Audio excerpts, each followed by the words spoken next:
Mob justice ইস্যুতে অন্তর্বর্তী সরকারের প্রধান উপদেষ্টা ডক্টর মোহাম্মদ ইউনূস বলেন, আইনশৃঙ্খলা বাহিনী সময় নিচ্ছে, তারা এখনো প্রস্তুত হয়নি, তাদের মানসিকতা থেকে এখনো মুক্ত হতে পারেনি।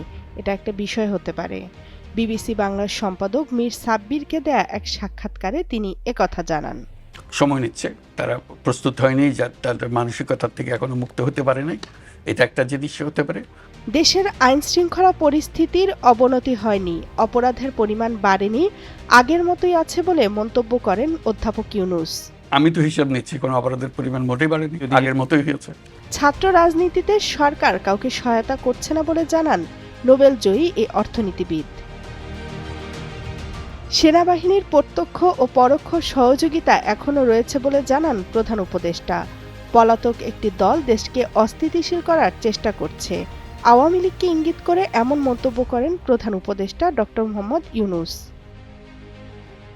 সংস্কার ইস্যুতে প্রধান উপদেষ্টা বলেন, এটি শুরু এখনো হয়নি, অনেকগুলো কমিশন গঠন করা হয়েছে, বিষয়টি সময় সাপেক্ষ, তবে ইতিবাচক আবহ খুব শিগগিরই দেখা যাবে বলে আশ্বস্ত করেন প্রধান উপদেষ্টা।